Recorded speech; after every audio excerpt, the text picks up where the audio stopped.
Dritan Kola, Orhan Basha, and Elira Metaj controlled London's streets with violence and fear. But when betrayal struck from within, their unstoppable Albanian Mafia empire faced its deadliest collapse. Please subscribe for daily new update of gang crime story and watch till end. In the dimly lit streets of London, a new force was quietly rising, one that would soon leave the entire city trembling. The Albanian Mafia had arrived, and their presence was impossible to ignore. At the center of it all was Dritan Kola, a man whose calm and composed appearance concealed a mind that thrived on strategy and ruthlessness. Dritan had escaped the bloody underworld of Albania, carrying with him both vengeance and ambition, determined to establish an empire in a city that already had its share of criminals. With him were his most trusted lieutenants, Orhan Basha and Elira Metaj, each playing a key role in cementing their power. Orhan was the enforcer, a man feared for his sudden bursts of violence and ability to make people vanish without leaving a trace. Elira, on the other hand, was the mastermind behind the financial operations, turning the profits of their illegal ventures into an untraceable empire of wealth. Together, they moved like shadows, leaving no room for error, no chance for resistance. Every bar, club, and gambling den in the East End was carefully observed before it was approached. Every rival studied meticulously before a single move was made. Within weeks, even the most seasoned gangs recognized that a new force was taking control, a force that was precise, patient, and utterly merciless. The city seemed normal on the surface, but underneath, a silent war was already beginning. Small incidents, unexplained disappearances, and subtle threats spread fear faster than any publicized crime ever could. People whispered in alleys and behind closed doors, wary of who might be listening. Dritan's vision was simple yet terrifying: total control. He didn't need chaos. He needed dominance. Every recruitment, every alliance, every elimination was calculated to strengthen his grip on the city's underworld. He understood that fear could be more powerful than bullets, and loyalty could be ensured through both reward and intimidation. Yet, Dritan did not act recklessly. Each plan was layered, with contingencies for betrayal and surveillance. The gang's operations were so precise that even law enforcement struggled to find patterns, mistaking their activities for isolated crimes rather than the beginning of a territorial conquest.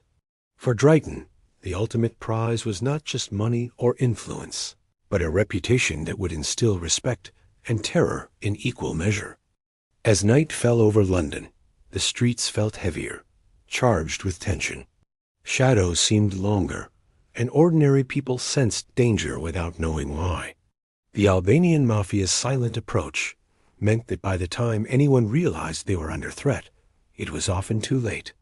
In the hidden corners of the city, Dritan and his lieutenants planned their next move, each decision shaping the future of London's criminal world. It was a game of patience, intelligence, and brutality, and Dritan Kola intended to win at all costs. The city had never faced anything quite like this before, and the coming months would reveal just how far the Albanian Mafia was willing to go to achieve their terrifying vision. The first challenge to Dritan Kola's growing empire came from an unexpected source. Marcello Rossi, a well-known Italian crime boss who had long controlled parts of London's underworld, refused to bow to the new Albanian presence. Marcello believed that his influence, built over decades, could not be threatened by outsiders. But Dritan saw this defiance not as a problem, but as an opportunity to send a message. One night, a delivery van linked to Marcello's operations exploded in a quiet street, the blast shaking nearby buildings and leaving the neighborhood in chaos. The media reported it as a tragic accident, but underground circles understood it as a calculated strike. No fingerprints, no witnesses, only fear left behind as evidence. The incident rattled Marcello's organization, revealing that Dritan's methods were not only violent, but also highly strategic. The Albanian Mafia did not act recklessly. Every move was designed to destabilize rivals and assert dominance. Marcello tried to respond with a counterattack, targeting a warehouse believed to be associated with Dritan's gang. The strike failed, leaving his men injured and the warehouse untouched. Each failed attempt weakened his credibility and emboldened the Albanians, who continued to expand their influence across London. At the same time, Dritan's lieutenants were busy solidifying control over the city's network of illegal operations. Orhan Basha enforced strict rules, leaving a trail of intimidation that prevented anyone from betraying the gang. Elira Metaj meticulously managed finances, creating intricate networks of shell companies and underground accounts that shielded them from law enforcement. The strategy was working perfectly. Even Marcello's closest allies began questioning his ability to maintain power. Fear and uncertainty spread through his organization, leaving them vulnerable to further attacks. While the city remained unaware of the true scale of the conflict, the streets had already become a battlefield. Random acts of violence, subtle threats, and sudden disappearances became the unspoken language of warning. The Albanian Mafia had mastered the art of psychological warfare, understanding that fear alone could control people more efficiently than bullets.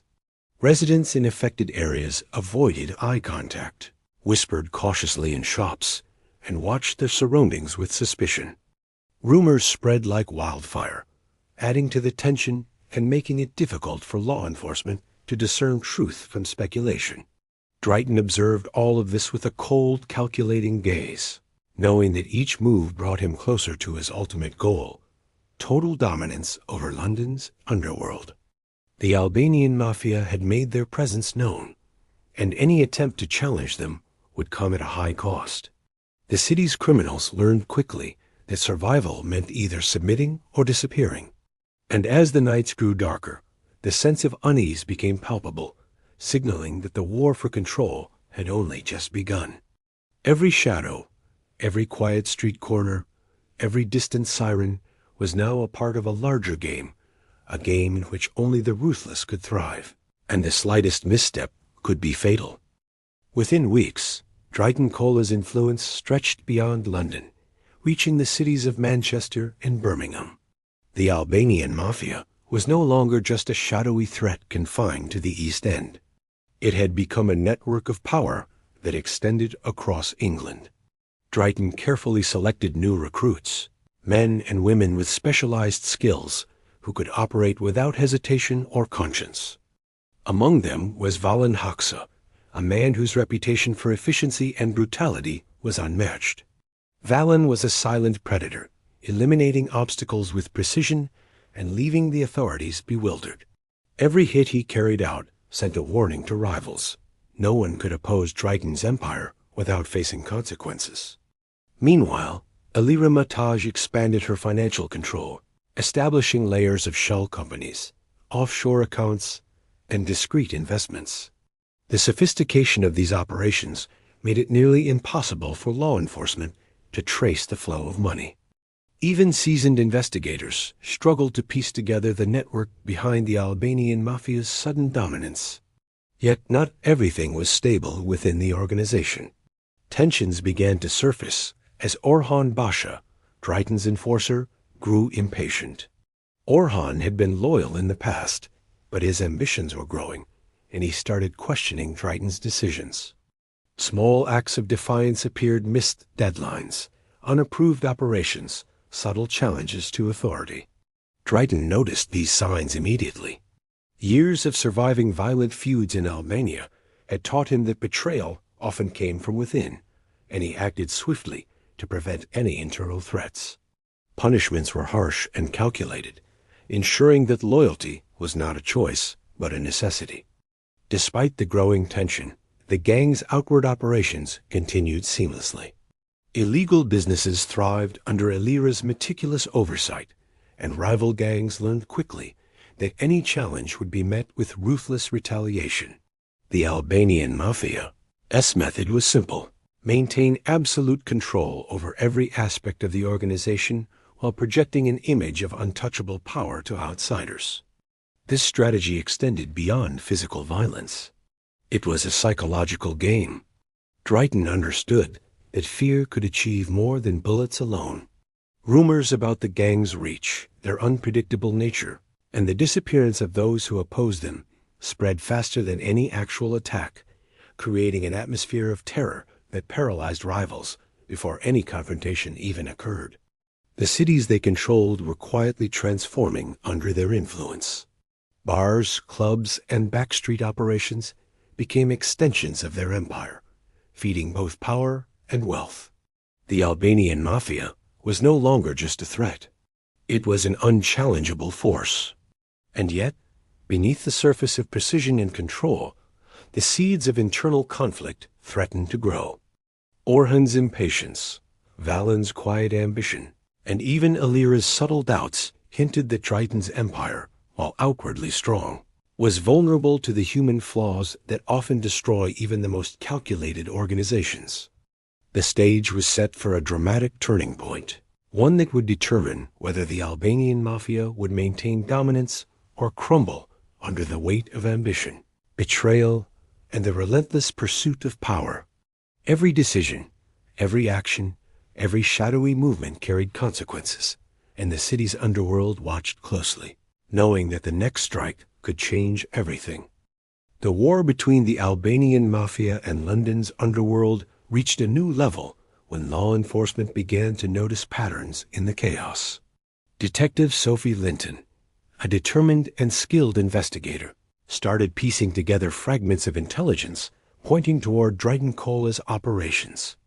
Unlike other officers, she refused to be intimidated by rumors or fear, and her persistence made her a target in a game where mistakes could be fatal.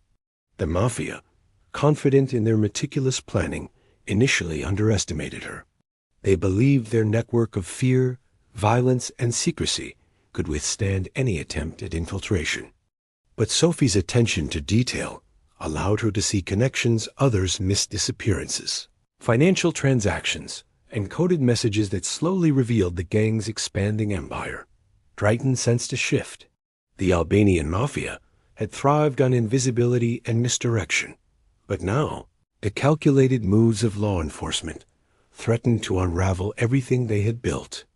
In response, the gang escalated their tactics, executing a series of bold, high-profile acts of violence.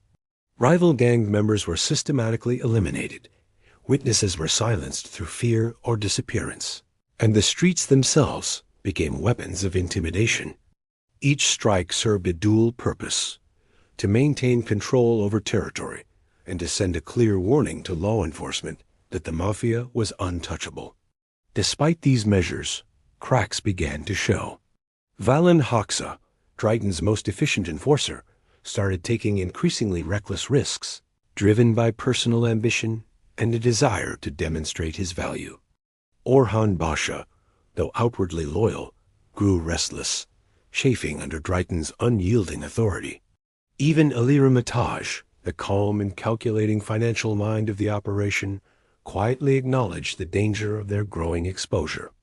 The psychological tension within the organization mirrored the chaos outside. Streets that were once silent at night now buzzed with anxiety. Ordinary residents avoided travel after dark. Business owners locked doors early, and rumors of unseen threats spread faster than any official news. For the Mafia, fear was a tool, and it worked beyond measure. But law enforcement, led by Sophie, remained relentless. Surveillance intensified, informants were placed strategically, and slowly, pieces of the puzzle fell into place. A failed assassination attempt on a police informant became a critical turning point. The operation, meant to reinforce the Mafia's control, inadvertently provided law enforcement with evidence that could connect Dritan's network to multiple crimes. The incident exposed vulnerabilities the Albanian Mafia had not accounted for, flaws that even the most meticulous planning could not eliminate. Dritan recognized the danger immediately. Every plan, every ally, every silent threat now carried heightened risk.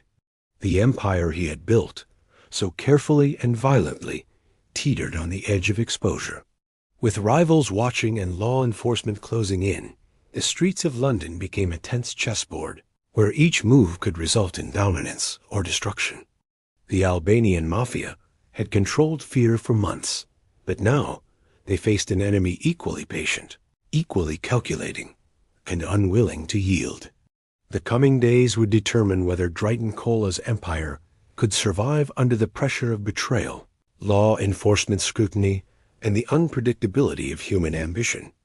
Every shadow, every silent alley, every quiet street held the potential for revelation, for confrontation, and for consequences that no one could foresee. The tension within the Albanian Mafia reached its breaking point as ambition and fear collided. Orhan Basha, Dritan Kola's enforcer, had grown increasingly restless.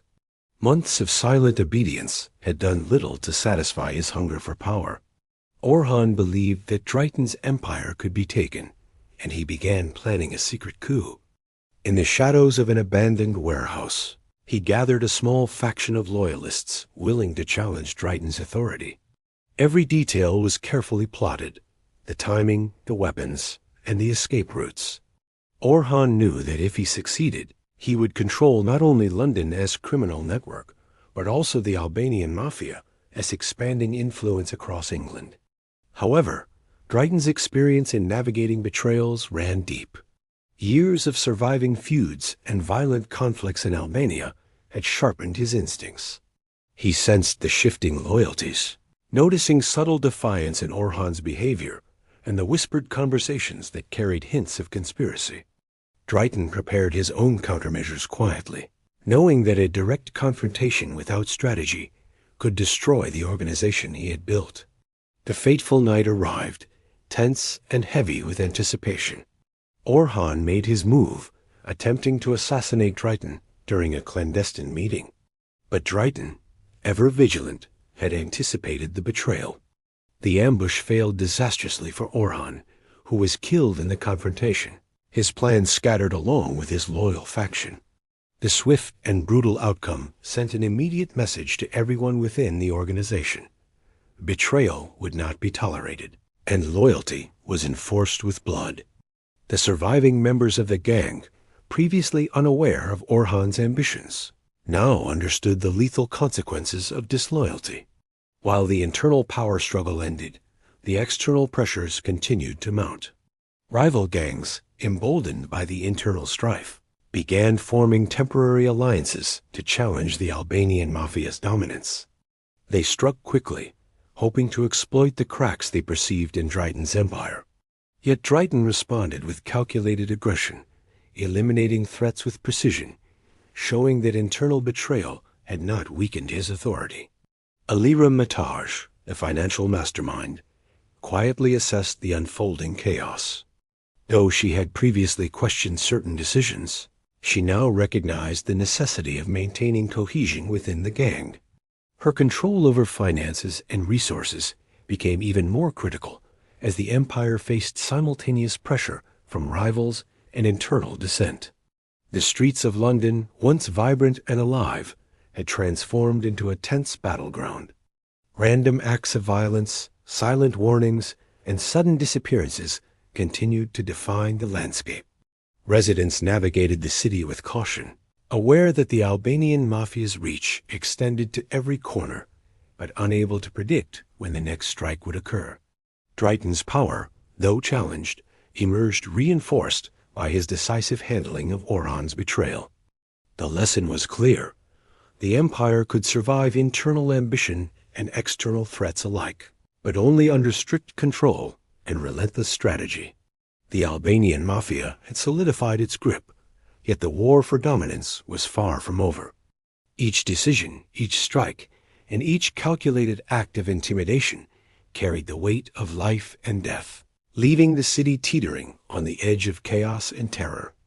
The downfall of Dritan Kola's empire came not from his rivals, but from within. Valin Haksa, the man who had executed countless hits and enforced Dritan's will without question, began to fear for his own life. The Albanian Mafia was ruthless, and Valin knew that even the most loyal enforcers could become expendable. Quietly, he started feeding information to Detective Sophie Linton, the relentless investigator who had been closing in on the network for months. Sophie had painstakingly gathered evidence, but it was Valen's insider knowledge that allowed her to see the full extent of the operations. With his guidance, she coordinated a series of strategic raids, each one uncovering weapons, cash, and detailed records that exposed the Mafia's entire structure. Dritan, confident in his invincibility, did not anticipate betrayal from someone so trusted. The safe house raid was sudden, precise, and devastating. Officers stormed the location, catching the gang by surprise and seizing material that would link Dritan to murders, extortion, and money laundering across multiple cities. For the first time, the empire that had ruled the streets with fear and precision was exposed to the light. The surviving members of the Albanian Mafia scattered, disappearing into the shadows they once controlled. Some went into hiding, others were quietly arrested, and many abandoned the criminal life entirely, their names now infamous in the annals of London's underworld. Dritan himself was captured in a dramatic confrontation, his reign of terror finally ending in a way he had never anticipated: betrayal from within. The trial that followed was widely publicized, exposing the brutal reality of the Albanian Mafia's operations. For Detective Sophie Linton, it was the culmination of months of relentless investigation, but for the city, it was a revelation of how deeply the Mafia had infiltrated everyday life. The streets slowly began to recover from the fear that had gripped them for months. Shopkeepers reopened their businesses, residents moved without constant caution, and the sense of tension that had hung over the city began to fade. Yet the shadow of the Albanian Mafia lingered. Stories of disappearances, sudden deaths, and acts of violence persisted in the memories of those who had witnessed them, a reminder that even the most powerful criminal networks leave traces that do not vanish overnight. Dritan's arrest marked the end of an era, but it also served as a warning. No empire built on fear, violence, and betrayal can remain untouched forever. The streets of London had seen brutality that few could comprehend, and while the Albanian Mafia had been forced to retreat, the echoes of their reign would resonate for years to come. In the end, the empire that had once seemed untouchable crumbled, proving that even the most calculated violence cannot escape the consequences of betrayal. London returned to a fragile normalcy, but beneath the quiet streets and bright lights, the memory of fear remained, a silent reminder that power, no matter how absolute, is never truly safe from collapse.